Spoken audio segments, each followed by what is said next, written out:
You're listening to Hataji Aziz speaking at the Houston City Council for Frances Newton and her death penalty in 2005.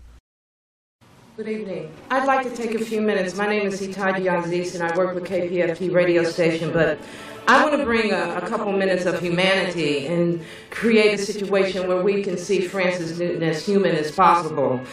I want to stand up for Frances Newton, and I know that she would want you to know that she, at one time, 18 years ago, had a family that was interconnected on both sides. And I don't know if you're aware, but Frances would stand here and she would let you know that even the family of the victim has asked that her life be spared. She would want me to tell you that she is one of 2 million people in the Texas prison system in the country nationally, and half of them are African American. Frances is an African American woman that has been forgotten, but there are some people in the community that refuse to forget her. And I'm here, and there are people here, and there are people all over the world in the country.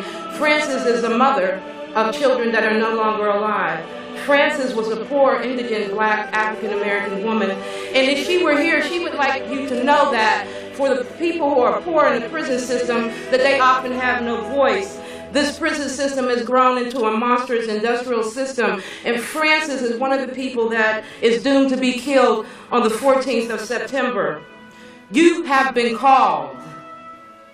You might be sitting there and you might be called a Bill White or a Carol or Anna or a Pam or a Con or a Gordon or a Mark or an Artorio, an Anthony, a Ronald, an Ada, a Carol, an Addie. But you have been called, just like the rest of us have been called, to stand on your humanity. Because when it comes to the taking or the giving of life in the death execution, you have been called past your titles.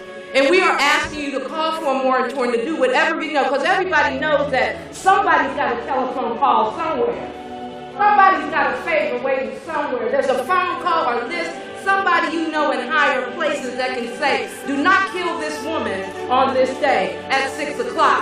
Like Councilwoman Ada Edwards said, what is the difference between September the 14th and the next month?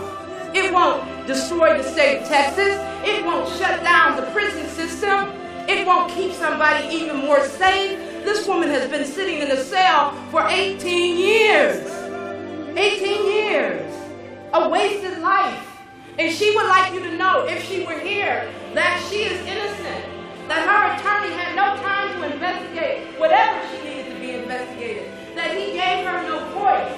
And everyone sitting on the city council knows the history of the infamous Ron Mock. She would want to remind you that she is a life worth living. She would want you to remind you to say, well, let's give her another month. Thank you.